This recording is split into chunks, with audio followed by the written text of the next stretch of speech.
ఒక్కసారి కొమ్మూరి గోల్డ్ కి కాల్ చేయండి. తాకట్లో ఉన్న మీ బంగారాన్ని విడిపించి మార్కెట్ ప్రైస్ కి వాళ్ళు కొనుక్కుని మిగతా డబ్బులు మీకు ఇచ్చేస్తారు. అందరికీ నమస్తే, వెల్కమ్ టు మనం టీవీ. నేను మీ తిరుపతి. ప్రస్తుతం ఆంధ్రప్రదేశ్ రాష్ట్ర రాజకీయాలలో ఒకటే ఒక టాపిక్ నడుస్తుంది. Railway Koduru Janasena party MLA Arava శ్రీధర్కి సంబంధించినటువంటి వీడియో ఇప్పుడు సోషల్ మీడియాలో వైరల్గా మారింది. ఆయన ఒక మహిళను ఇబ్బంది పెట్టిండని, ఒక మహిళకు 5 సార్లు ప్రెగ్నెంట్ చేసి అబార్షన్ చేయించిండని, ఆ మహిళను రకరకాలుగా వేధించిండని రకరకాల చర్చలు నడుస్తున్నాయి. మీడియా ఛానల్లో కూడా రకరకాల కథనాలు వస్తున్నాయి. ముఖ్యంగా వైసీపీని జాకీ పెట్టి లేపేటటువంటి మీడియా ఛానల్లో పొద్దుగాల లేస్తే గవ్వే వార్తలు. ఆఖరికి మాజీ ముఖ్యమంత్రి వైఎస్ జగన్మోహన్ రెడ్డి కూడా ఈ అంశం పైన మాట్లాడే కార్యక్రమం చేశాడు. జగన్మోహన్ రెడ్డికి మాట్లాడేటటువంటి అర్హత ఉందా? వైసీపీ పార్టీ ఈ ఇష్యూని ఎందుకు కావాలని ఇంతగానం రెచ్చగొడుతున్నారు? ఆఖరికి ఆ మహిళ నిన్న ప్రెస్ మీట్ పెట్టింది. ప్రెస్ మీట్లో కన్నీళ్లు పెట్టుకున్నది. ఆమె మాట్లాడుతున్నటువంటి మాటలలోనే ఆమె దొరికిపోయింది అనేటటువంటి కొన్ని చర్చలు కూడా ప్రముఖులు మాట్లాడే కార్యక్రమం చేస్తున్నారు.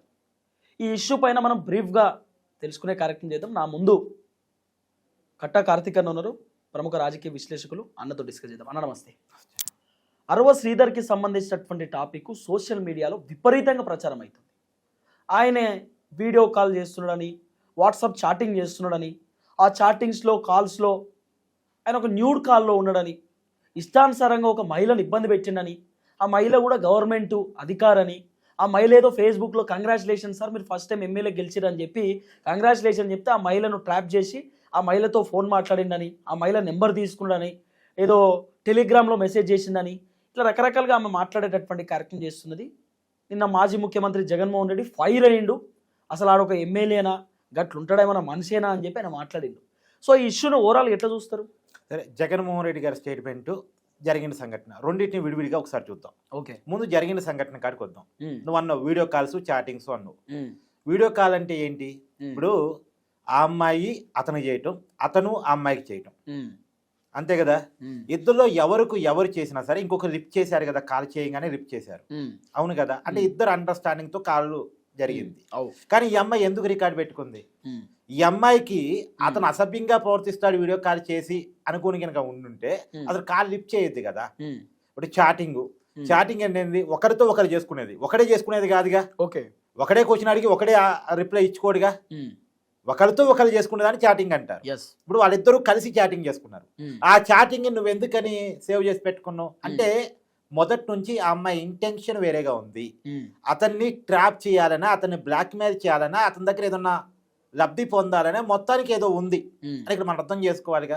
ఇప్పుడు నీకు నిజంగా అతనంటే ఇరిటేషన్ ఉంది, అతను మంచోడు కాదు, అతను అసభ్యంగా ప్రవర్తిస్తాడు, అతను ఇబ్బంది పెడుతున్నాడు, అతను పలుమార్లు అత్యాచారానికి పాల్పడుతున్నాడు అనుకున్నప్పుడు అతను అవాయిడ్ చేయాలి. కానీ అతను కాల్ రిసీవ్ చేసుకోవటం ఏంటి, అతనితో చాట్ చేయటం ఏంటి, అతనికి ఐ లవ్ యూ అని మెసేజ్ పెట్టడం ఏంటి? నీకు కావాలంటే చూపిస్తాను. అమ్మాయి సోషల్ మీడియాలో మాట్లాడుతున్నటువంటి మాటలు కూడా ఒక రిపోర్టర్ అడిగాను నేను ప్రెస్ మీట్ లో కూడా, మీ మొబైల్ నుంచి ఐ లవ్ యూ అని మీరు పెట్టారట కదా అంటే ఆవిడ పెట్టారంటుంది.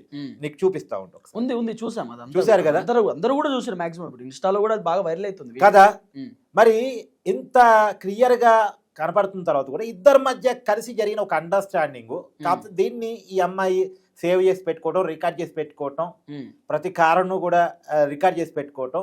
తర్వాత వాళ్ళిద్దరికి మధ్య గొడవ వచ్చినప్పుడు ఇప్పుడు బయటకు వచ్చేసి నన్ను అతను మోసం చేశాడు, నన్ను అతను వేధించాడు. సరే, నేనేమంటానంటే వేధించిన అతనితోటి, ఇబ్బంది పెట్టి అతనితోటి ఎందుకు 2 సంవత్సరాల సావాసం జరిగింది? ఎందుకు ఇతని కోసం నీ భర్తకు విడాకులు ఇచ్చావు? అసలు నాకు ఒక డౌట్ అండి, 5 సార్లు అబార్షన్ పాసిబుల్ అవుతుందా? అంటే ఈ అమ్మాయి సపోర్ట్ లేకుండా సాధ్యమైందా? సాధ్యమైద్దా అనేది పక్కన పెట్టు. ఒకరు సాధ్యమైంది అని ఈ అమ్మాయి మాట నమ్మినా సరే ఈ అమ్మాయి సపోర్ట్ లేకుండా జరిగిద్ది. అది ఇప్పుడు ఒకసారి అబార్షన్ జరిగిందబ్బా, జరిగిన తర్వాత రెండోసారి ఆ మనిషి తప్పు చేసేవాడు, ఆ మనిషి మోసం చేస్తున్నాను అనిపించినప్పుడు ఆ మనిషికి పూర్తి దూరంగా ఉండాలిగా. అవును. ఇంకొకటి కూడా నేను అతను మోసం చేస్తున్నాడు అప్పుడు ఇవాళ మీడియా ముందుకు వచ్చావుగా, మరి ఆనాడే మీడియా ముందుకు ఎందుకు రాలేదు? ఇవాళ ఏదో సాయికి తాజాద్ అనేటువంటి ఒక అడ్వకేట్ పట్టుకున్నావుగా, ఆ రోజు అడ్వకేట్ సాయం తీసుకునే ప్రయత్నం ఎందుకని చేయలేదు? నీకు ధైర్యం ఉంది అన్నది క్లియర్గా అర్థమవుతున్నప్పుడు ఆ ధైర్యం ఇవాళ ఎందుకు వచ్చింది, ఆ రోజు ఎందుకు లేదు? ఇంకోటి మరి ఆమె ధైర్యానికి సంబంధించి చాలా వీడియోలు కూడా వైరల్ అవుతున్నావు. జర్నలిస్ట్ని కొట్టింది, ఆ వీడియో చూసావు నువ్వు? అవును, చేతిలో ఏదో గజ్జల్ లెక్క అది ఉంది, అది పట్టుకొని కొడతా ఉంది. మరి అంత రకరకాలుగా లకారంతో తిరుగుతుంది. అంత ర్యాష్ మెంటాలిటీ నువ్వు, అంత డేరింగ్ కెపాసిటీ ఉమెన్ నువ్వు. ఆమె ఒక మాట చెప్పింది, మీరు విన్నారో లేదు, నేను ఎమ్మెల్యేని కొట్టినా అన్నది ఆమె. నేను కొట్టినా, ఆయన కూడా నన్ను కొట్టిండు, ఆమె చెప్పిన మాట. సో ఒక ఎమ్మెల్యేని కొట్టగల స్థాయి నీకు ఉన్నప్పుడు నువ్వు ఏదో మాట కూడా మాట్లాడేది, అంతకన్నా క్రిమినల్ మైండ్ నాది అని చెప్పేసి కూడా అన్నట్టు నాకు విన్నా నేను. మరి అలా ఉన్నప్పుడు నువ్వెందుకు ఆ రోజు ఎందుకు బయట అంటే ఆ రోజు ప్రతిదానికి సపోర్ట్ చేసి ఈ రోజు నీకు కావాల్సింది అతను ఇవ్వనప్పుడు, నువ్వు కోరుకుంది అతను నెరవేర్చినప్పుడు, నీ డిమాండ్కి అతను ఒప్పుకోనప్పుడు, మొత్తంగా మీ మధ్య ఏ సంథింగ్ గొడవ జరిగినప్పుడు వాళ్ళిద్దరి మధ్య ఏం జరిగిందనేది వాళ్ళిద్దరికే తెలియాలి. కానీ ఈ అమ్మాయి వైపు నుంచి సేఫ్గా ఈ అమ్మాయికి పెట్టుకున్నటువంటి రికార్డ్స్ మాత్రమే బయటకు వదిలి వన్ సైడ్ గా మాట్లాడి నేను విక్టిమ్ని అతను అక్యూజరు అంటే ఎట్ట కుదురుతుంది? ఇప్పుడు నేను ఒక విషయం అడుగుతా తిరుపతి, నువ్వు ఒక అమ్మాయితో కలిసి ఒక 2 సంవత్సరాలు సావాసం చేసావు, సావాసము సాజీవనం ఏదో మొత్తానికి మీరు ఏదో పేరైనా పెట్టుకోండి చేశారు. వన్ ఫైన్ డే మీ ఇద్దరికి ఏదో గొడవ వచ్చింది. ఇప్పుడు ఇద్దరు ఫ్రెండ్స్ కైనా గొడవ వస్తుంది, కుటుంబంలో ఉన్న అన్నదమ్ములకైనా గొడవ వస్తుందిగా.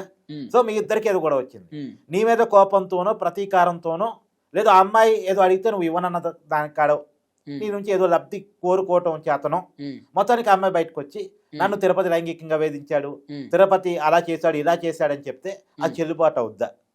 గట్టెట్లయితుంది? మరి ఇప్పుడు అదే జరుగుతుంది కదా. ఇప్పుడు జరుగుతున్న కేసులన్నీ అయ్యే కదా. కలిసి ఉన్నంత కాలం కలిసి ఉంటారు, బాగున్నంత కాలం బాగుంటారు, కలిసి చాటింగ్లు చేసుకుంటారు, కలిసి ఐ లవ్ యూ చెప్పుకుంటారు, కలిసి వీడియో కాల్స్ మాట్లాడుకుంటారు, కలిసి నవ్వుకుంటారు, కలిసి తిరుగుతారు, అన్ని జరుగుతాయి.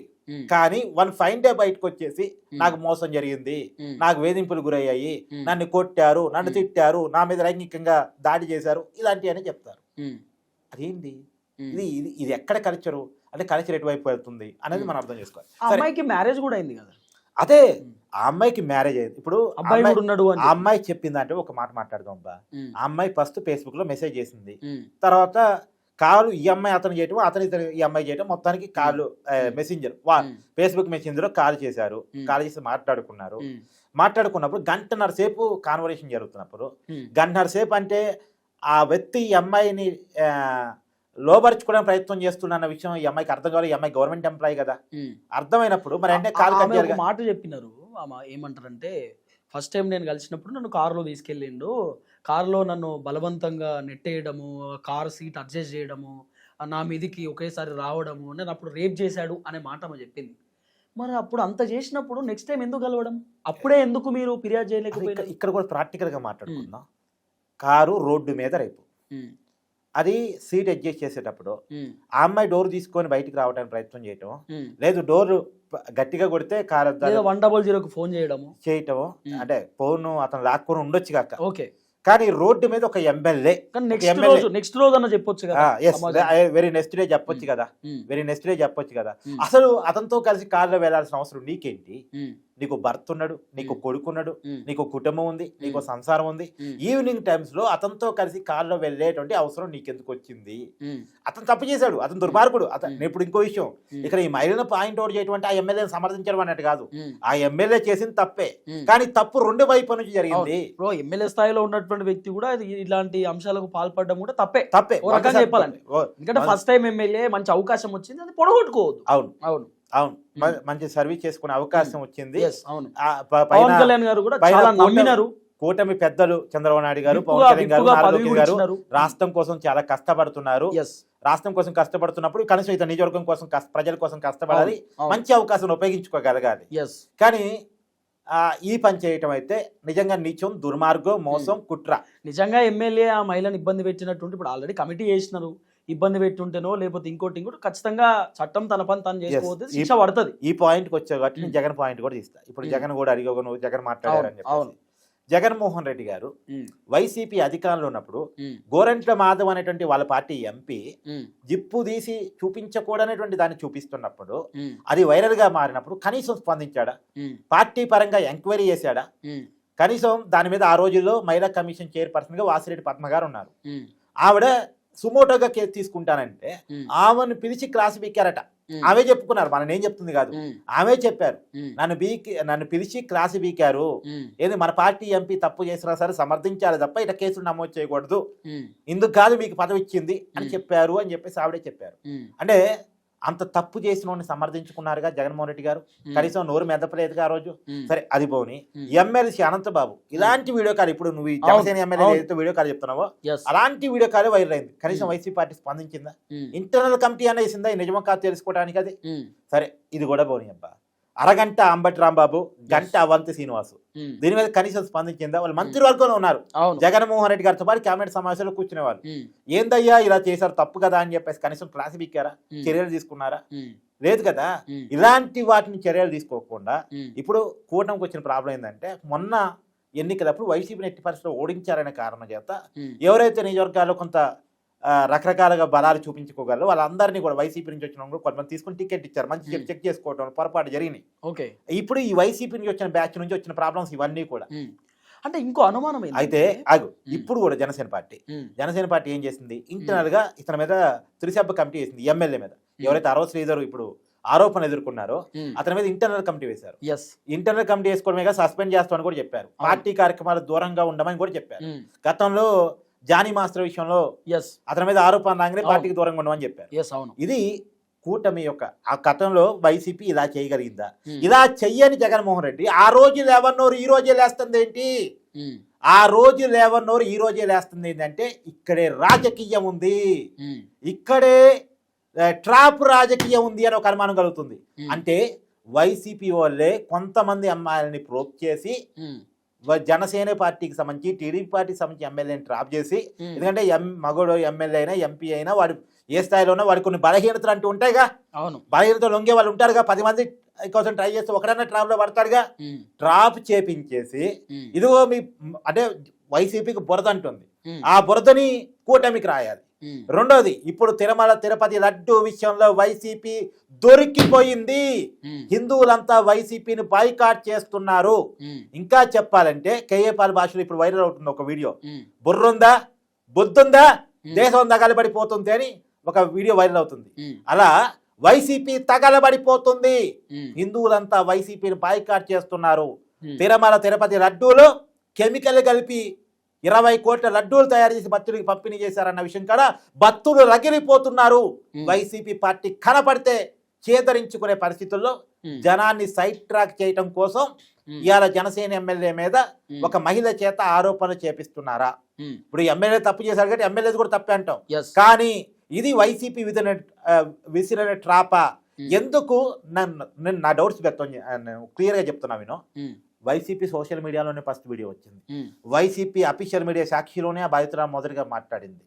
తర్వాత జగన్మోహన్ రెడ్డి వెంటనే మొన్న అమ్మాయి మాట్లాడింది, నిన్న ప్రెస్ మీట్ పెట్టింది, నిన్న జగన్మోహన్ రెడ్డి చెప్పబోతున్నా. ఒక అనుమానం కూడా, నిన్న అమ్మాయి మధ్యాహ్నం ప్రెస్ మీట్ పెడితే జగన్మోహన్ రెడ్డి అదే మధ్యాహ్నం ఒక అర్ధగంట గ్యాప్ లోనే ప్రెస్ మీట్ పెట్టి మాట్లాడింది. అంటే భీమవరం పార్టీ కార్యకర్తలు జరిగిన మీటింగ్ లో మాట్లాడింది. అంటే ఏమై ఉండొచ్చు, ఏం లింక్ అయి ఉండొచ్చు దీంట్లో? అంటే వైసీపీ ఒక ట్రాప్ విసురుతుంది, దీన్ని కూటమి ఎమ్మెల్యేలు చాలా జాగ్రత్తగా గమనించాలి. అంటే ఈ ఇష్యూని రాజకీయంగా వాడుకొని కూటమి పైన ఏదన్నా బురద జల్లాలనే ప్లానింగ్ లో జగన్మోహన్ ఇక్కడ 2-3 ప్రయోజనాలు. ఒకటి, వైసీపీ నాయకుల మీద గతంలో బురద అంటుంది, ఈ బురదని కూటమికి పోయాలి, ఒక ప్రయోజనం. రెండో ప్రయోజనం, కూటమి మీద మీరు అన్నట్టు రాజకీయం చేయాలి, రాజకీయం చేయడానికి ప్రజలంశాలు ఏమి లేవు కాబట్టి ఇలాంటి చిల్లర రాజకీయాలు చేయాలి. 2. 3, వాళ్ళ మీద ఒక పెద్ద నింద వచ్చి పడింది. ఇప్పుడు తిరుపతి దేవస్థానం లడ్డూ ప్రసాదం కెమికల్, పాలు లేకుండా, పాల నుంచి వచ్చే వెన్న లేకుండా, వెన్న నుంచి వచ్చే నెయ్యి లేకుండా, అసలు నెయ్యి లేని పదార్థాన్ని, పామాయిలు కెమికల్ కలిపినటువంటి ఒక పదార్థాన్ని నెయ్యిగా నమ్మించేసి 20 కోట్ల లడ్డూలు తయారు చేసి భక్తులకి పంపిణీ చేశారనేటువంటి ఒక పెద్ద అభియోగం వచ్చింది. సో ఆ అభియోగం రీత్యా జగన్మోహన్ రెడ్డి గారు దోషిగా జనం ముందు కనపడుతున్నాడు. ఈ కనపడే సమయంలో జనాన్ని మళ్ళా మార్చి వాళ్ళ మెదళ్ళలోకి వేరే విషయాన్ని చొప్పించాలి అనే కారణం చేత చేస్తున్నటువంటి ఒక రాజకీయ ఎత్తుగడ ఈ ప్రయోజనం 3.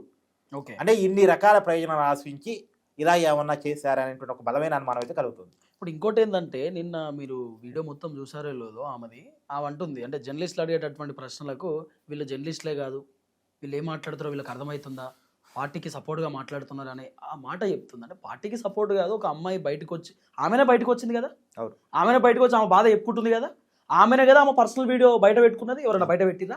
ఎవరు నేనే బయట పెట్టినా అని చెప్పింది ఆమె. అవును. మరి నువ్వు బయటికి వచ్చి అదే వచ్చి మీ వీడియోలు మీరే పెట్టుకొని జర్నలిస్టులు అడిగేటటువంటి ప్రశ్నలకు సమాధానం చెప్పను అంటే ఎట్లా? అడుగుతారు కదా, చెప్పాలి కదా. మీరు రోడ్డు మీదకి వచ్చి ఇగో మమ్మల్ని ఇట్లా ఇబ్బంది పెట్టారండి ఎమ్మెల్యే అని చెప్పి మీరే మాట్లాడుతుంది. ఎమ్మెల్యే కూడా కాదు, వాడు అని చెప్పి ఎమ్మెల్యేని ప్రస్తావిస్తూ అమ్మాయి మాట్లాడుతున్నప్పుడు మనం అడుగుతాం కదా. జర్నలిస్టులు ఖచ్చితంగా క్వశ్చన్లు అడుగుతారు. అమ్మ మీకు ఏమి ఇబ్బంది అయింది, మీరే ఐ లవ్ యూ అని పెట్టిరట, మీరే కాల్స్ మాట్లాడారట, మీరే వచ్చిరట అని చెప్పి అడిగే ప్రశ్నలకు సమాధానం లేక ఏడుస్తే ఎట్లా? బ్రో, జర్నలిస్టులు అడిగేటటువంటి ప్రశ్నలకు ఆమె సమాధానం చెప్తే ఎమ్మెల్యే నిజమా కాదా, ఏమైనా చేసిండా లేదా ఏంటనే తెలుస్తుంది కదా. ఇక్కడ ఎమ్మెల్యేని సమర్థించట్లేదు, అలాగని ఆ అమ్మాయిని సమర్థించే పరిస్థితి లేదు. రకరకాల అనుమానాలు. మీరు అన్నట్టు ఆ అమ్మాయి బయటకు వచ్చి మాట్లాడింది కాబట్టి ఈ రకమైన చర్చ. లేకపోతే అమ్మాయి గురించి మనం మాట్లాడుకుంటామా? అవును, చర్చించుకుంటామా? ఇప్పటికీ అమ్మాయి పేరు చెప్పడానికి నాకు ఇష్టం లేదు. ఎందుకంటే పేరు బయట తీయటం అనేది మన సాంప్రదాయం కాదు, మన పద్ధతి కాదు. సో ఆ మాత్రం వాల్యూస్ మనకు ఉన్నాయి. సో చాలా మంది వైసీపీ జర్నలిస్టులే పేరు బయట పెట్టి మాట్లాడుతున్నారు కానీ మనకు వాల్యూస్ ఉన్నాయి. నేనేమంటానంటే వైసీపీ అధికారంలో ఉన్నప్పుడు ముంబైకి సంబంధించినటువంటి ఒక హీరోయిన్ కాదంబరి జత్పని మీద ఒక ఫేక్ కేసు పెట్టి ఐపీఎస్, నిజానికి తిరుపతి నీకు జర్నలిజం తెలుసు కాబట్టి అడుగుతున్నాను, ఇవాళ కేసు పెడితే పోలీసులు ఎన్ని రోజులు కదులుతారు? ఒక వ్యక్తిని అరెస్ట్ చేయడానికి ఒక వారం 10 రోజులు పట్టిద్దా అంచనాగా? ఖచ్చితంగా కదా. కానీ అని చెప్పి కాదంబరి జత్వాని విషయంలో కేసు నమోదు కాకముందే ఫ్లైట్ టికెట్స్ బుక్ చేసుకున్నారు ముంబై పోయి అరెస్ట్ చేసి తీసుకురావడానికి. ఎప్పుడైనా విన్నామా విచిత్రం? అంటే ముందే పోలీసులు కలగన్నారు రేపు ఒక కేసు వస్తుంది, ముంబైకి సంబంధించిన ఒక హీరోయిన్ మనం అరెస్ట్ చేసుకుని రావాలి, మనం ముంబై పోవాలని కేసు వస్తుందని ముందే కలగాని టికెట్స్ బుక్ చేసుకున్నారు ముంబై పోవటానికి. సో ఫిబ్రవరి 5వ తారీఖు కేసు పెడతారు, ఫిబ్రవరి 4వ తారీఖే ముంబై టికెట్స్ బుక్ చేసుకుంటారు. ఫిబ్రవరి 5వ తారీఖు ఉదయం 7:30కే తెల్లారక ముందే కేసు నమోదైంది. 9 గంటలకి ఎయిర్పోర్ట్ లో ఉంటారు ఫ్లైట్ ఎక్కడానికి రెడీ వాళ్ళు. సో ఎంత స్పీడో చూడు. సో ముంబైకి పోయి ఫ్లైట్ లో ఆ తర్వాత ఆమె కుటుంబాన్ని మొత్తం పట్టుకొచ్చేసి మళ్ళా వాళ్ళ మదర్ ఏమో ఆర్బీఐలో రిటైర్డ్ మేనేజర్, దేశాన్ని సర్వీస్ చేసిన వ్యక్తి, వాళ్ళ తండ్రి ఏమో నావీలో పనిచేసిన వ్యక్తి, అతను దేశాన్ని సర్వీస్ చేసిన వ్యక్తి. సెంట్రల్ గవర్నమెంట్ బాధ్యతలు నిర్వహించినటువంటి వాళ్ళని కూడా ఇబ్బంది పెట్టి ఈ మహిళ మీద ఒక ఫేక్ కేసు పెట్టి నువ్వు ముంబైలో ఒక పారిశ్రామిక మీద కేసు పెట్టావు కాబట్టి ఆ కేసు వాపసు తీసుకుంటే ఈ కేసు వాపసు తీసుకుంటాం అని చెప్పేసి ఆ అమ్మాయి ముంబైలో ఎక్కడో పారిశ్రామిక మీద కేసు పెడితే ఆ కేసుకి ఈ కేసుకి లింక్ పెట్టి ఇబ్బంది పెట్టడం అనేటువంటిది వైసీపీ హయాంలో జరిగింది. ఇది మహిళను వేధించడం అంటే, ఇది మహిళ వేధింపులు అంటే. దీన్ని ఇలా అర్థం చేసుకోవాలని నా వాదన. Thank you so much Karthik గారు. చూద్దాం ఇంకో వీడియోలో మళ్ళీ కలుద్దాం. Thank you so much.